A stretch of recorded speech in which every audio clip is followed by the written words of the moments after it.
హనుమ సముద్రాలంఘనానికి ఉద్యుక్తుడై మహేంద్ర పర్వతాన్ని అధిరోహించాడు.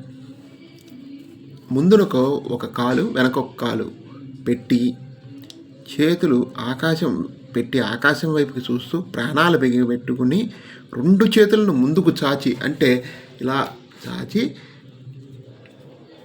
తోకను పైకి వెత్తి నడుము సన్నగా చేసి చెవులను నిగిడ్చి, అంటే ఇలా ముందుకి వేడిచి పెట్టుకుని నిలిచాట.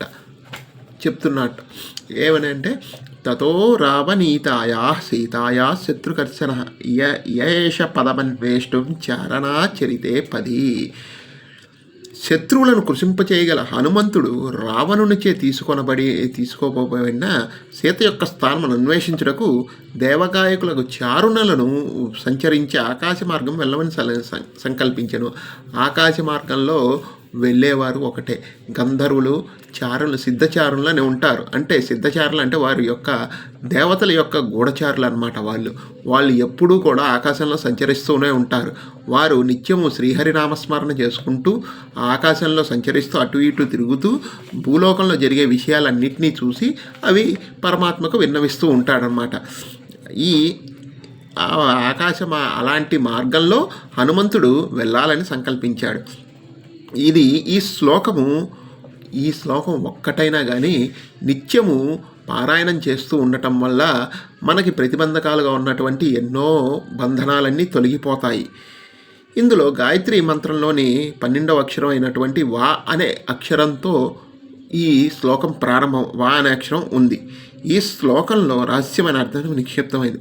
భగవదనుజ్ఞను పొంది భగవదోదాత్తమైనటువంటి అంగుళీకాన్ని పొందినటువంటి భగవంతుని నుండి వేరు చేయబడినటువంటి జీవుణ్ణి అన్వేషించుటకై హనుమ సంకల్పించి బయలుదేరుటకు సిద్ధమైనాడు. అంటే హనుమంతుడిని అన్వేషించడానికి, సీతను అన్వేషించడానికి హనుమంతుడు సంకల్పించానని చెప్పారు. బయలుదేరిన హనుమకు శత్రుకర్షణ అను పదము ఇందు ప్రయోగింపబడింది. శత్రుకర్షణ అంటే శత్రువులను కృషింపచేయగలిగినటువంటి వాడు. రావణ లంకలో ఉన్నటువంటి శత్రువులందరినీ కూడా హనుమంతుడు కృషింపచేసి తాను తన కార్యాన్ని దిగ్విజయంగా చేసుకురాగలడన్న విషయంతో ఇక్కడ వాల్మీకి మహర్షి హనుమన్ని శత్రుకర్షణ అనే పదంతో పోల్చారు. అట్లాగే ఇందుట్లో ఉన్న తత్వం ఏంటంటే, హనుమ మన ఆచార్యులు లాంటి వాడే. జీవాత్మ అంటే శరీరం నుండి పరమాత్మ నుండి వేరే అయిపోయిన జీవాత్మని కనుగొనటానికి, పరమాత్మను కనుగొనటానికి మనకి ఆచార్యుడు సహాయం చేస్తాడు. ఏ విధంగా అంటే, మనలో ఉన్నటువంటి అరిషడ్వర్గాలు కామ క్రోధ మదలోభ ఆచర్యాలన్నింటినీ కూడా ఆచార్యుడు వాటిని అడ్డం లేకుండా చేసి తొలగించి, ఆచార్యుడు మనకి భగవత్ప్రాప్తిని కలిగే మార్గాన్ని మనకి సూచిస్తాడు. భగవత్ప్రాప్తికి ప్రతిబంధకంగా నిలిచేటటువంటి ఆ కామ్యములన్నింటినీ కూడా నివారింపజేసి మనకి మోక్ష మార్గం వైపు ప్రయాణించే విధంగా ఆచార్యుడు సహాయం చేస్తాడు. ఇట్లా మనం తాను స్వతంత్రుడు అనుకొనుట, తనను తాను రక్షించుకోగలుగుట, ఇతరులు వచ్చి తనను రక్షించుతారు అనే భావము, భగవత్ప్రాప్తి తన ప్రయోజనం కానీ భావించుట అనేవి 3 కూడా ఆత్మస్వరూపానికి, అంటే అహంకారానికి ప్రతీకలు. ఈ 3 కూడా ఏంటి? తాను స్వతంత్రంగా ప్రకటించుకుంటా అనుట ఏదైతే ఉందో, స్వతంత్రత అనేది ఏదైతే ఉందో అహంకారానికి ప్రతీక. ఈ 3 విషయాలు కూడా ఆత్మస్వరూపానికి, ఉపాయానికి, భగవత్ప్రాప్తికి కూడా ప్రతిబంధకాలుగా నిలుస్తాయి. మనకి ఈ శత్రువులను జయించగలిగిన వాడే గురువు కాబడతాడు. తాను భగవానుడికే చెందినవాడని, భగవంతుడే తనకు రక్షకుడని, తాను చేయు పనిని భగవంతుని కొరకే అని తెలిసినవాడు శత్రుకర్షణుడు. అట్టివాడే సముద్రమును దాటి లంకను చేరి సీతమ్మను చూడగలడు.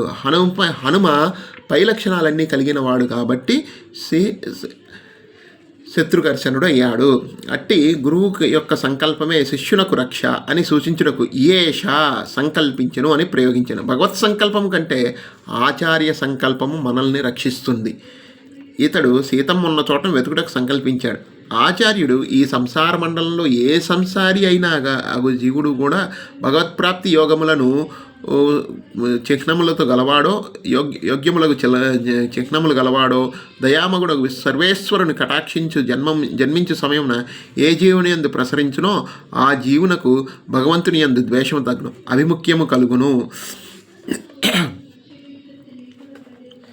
జహిశత్రుం మహాబాహో కామరూపం దురాసదం. పట్టులకు దొరకనటువంటి కామమనేడు శత్రువును చంపమని కృష్ణ పరమాత్మ అర్జునులకు ఉపదేశించెను. ఈ కామం ఏదైతే ఉందో దాన్ని మన నుంచి దూరం చేసి ఆచార్యుడు భగవత్ప్రాప్తిని కలిగింపజేస్తాడు. సీత రావణనీత అంటే రావణునిచో తీసుకొనపోబడినది. రావయతి అపత్ప్రలాపాన్ కారయతి ఇది రావణ అను ఉత్పత్తిచే నేను నాది అను చెడు మాటలను పలికించడి అవివేకమోహితముకు మనసే రావణుడు. అది ఆత్మను శరీరంలో బంధించును. ఆ పరమాత్మ నుండి కామమోహితమగు రాజసమగు మనస్సుచే తీసుకొనపోబడిన శరీరంలో మరుగుపడి ఉండి బుద్ధిచే బయల్పరునది అయి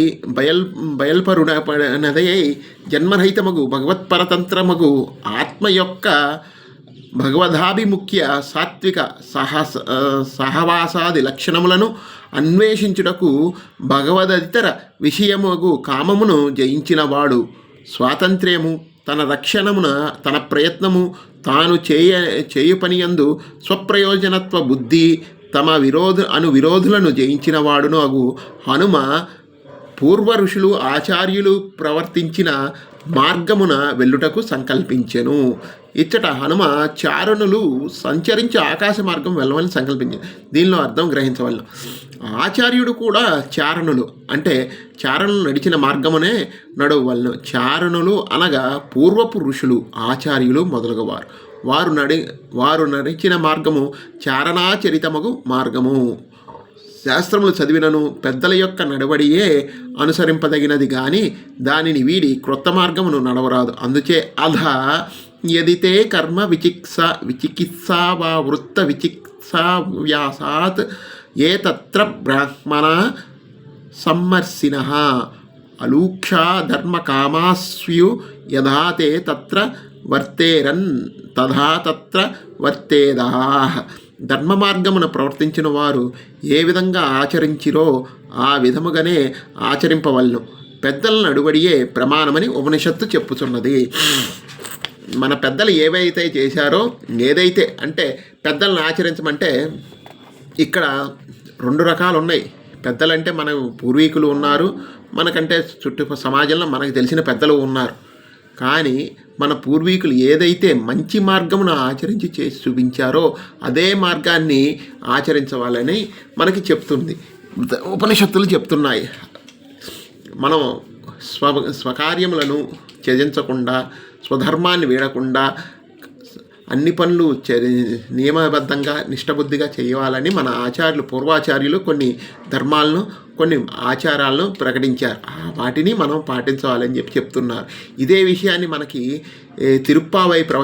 తిరుప్పావైలో గోదాదేవి మనకు చెప్తుంది, మనకి వచ్చింది. ఏమని 2వ పాసరంలో వస్తుంది. వయత్తు వీగాల్ నామం నంపావైక్కు సెయ్యం కిరిసైగల్ కేలీరో పార్కడల్ పయత్తు ఇన్న పరమనడిపాడి నెయ్యున్నోం పాలున్నోం నాట్కాలే నీరాడి మయిట్టెజోం మలరిట్టు நாம் முடியும் செய்யாதன செய்யோம் తిక్కురలై చెన్నోదోం ఐముం పిచ్చోం ఐంద్రయం కైకాట్టి ఉయ్యమారందేలో రెంబావాయ్ అంటూ సాగే ఈ పాసరంలో మన పెద్దలు ఏవైతే చెప్పారో అంటే ఏవైతే నియమాలు అయితే ఏవైతే చెప్పారో అవే నియమాలను పాటిస్తూ మన పెద్దలు చేయదగిన కార్యక్రమాలు ఏవైతే ఉన్నాయో అవన్నీ చేసుకుంటూ చేయకూడని కార్యక్రమాలు ఏవైతే చెప్పారో వాటిని పాటిస్తూ మనం ఈ వ్రతాన్ని ఆచరిద్దామని చెప్పి గోదాదేవి చెప్పింది. అదేవిధంగా ఇక్కడ కూడా మనం మన పెద్దలు ఆచరించిన స్వధర్మాన్ని పాటిస్తూ మనం ముందుకు సాగాలి. అలా సాగించిన నాడు పరమాత్మ నుండి వేరు చేయబడినటువంటి ఆత్మ సాక్షాత్కారాన్ని మనం పొందగలుగుతాం. ఇంతకీ ఈ ఆత్మ సాక్షాత్కారం పొందినప్పుడు మనకి పరతత్వమైనటువంటి భగవత్ స్వరూపము తెలియజేయబడుతుంది. సుందరాకాండమును ప్రత్యేకంగా ఒక ప్రబంధంగా భావించినచో హనుమ సాధకుడుగా భగవత్ప్రాప్తికి చేయవలసిన సాధనాలను వివరించాడు. సాధకుడు నిష్కామముగా కర్మయోగమును ఆచరించి ఆత్మస్వరూప జ్ఞానంతో ఆత్మస్వరూపమును దర్శించి భగవత్ప్రాప్తికి ప్రతిబంధకంగా ఉన్నటువంటి పాపములు పోగొట్టుకొని భగవత్ప్రాప్తిని పొందవలెను. హనుమ నిష్కామముగా సముద్రలంఘనము ఆచరించి లంకలో సీతమును అన్వేషించి దర్శించి రాక్షసులను సంహరించెను.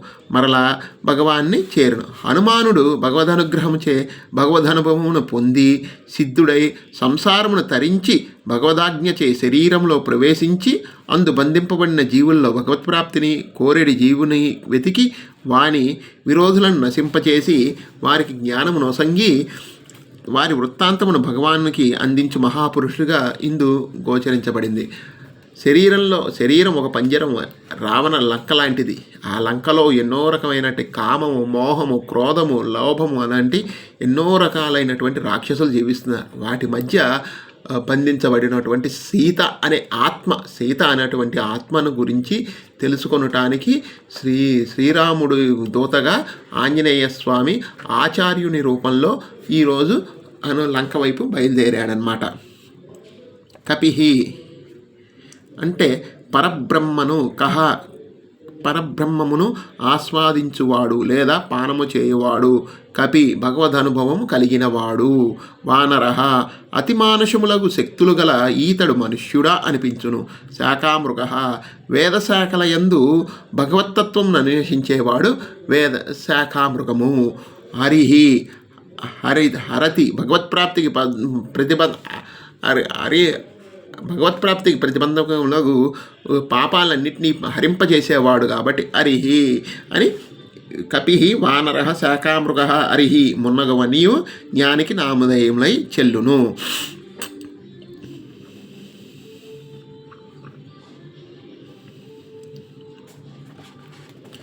హనుమంతుడు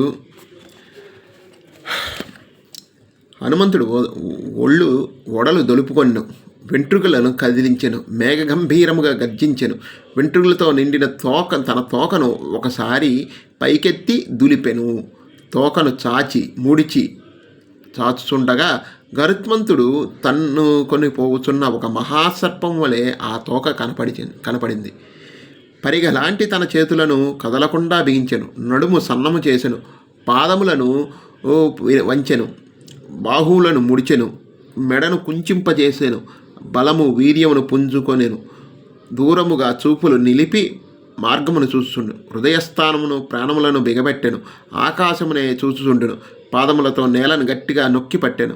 చెవులను ముడిచి ఎగురుదలిచి తన చుట్టూ ఉన్న వానలతో ఇటుపడి యథా రాఘవ నిర్ముక్త శరస్వసన విక్రమ గశ్చేత్వద్గమిష్యామి లంకాం రావణ పాలితాం నహి ద్రక్ష్యామి యది తాం లంకాయాం జనకాత్మజాం ఆనేనైవ హి వేగేన గమిష్యామి సురాలయం యది వా త్రిదివే సీతాం న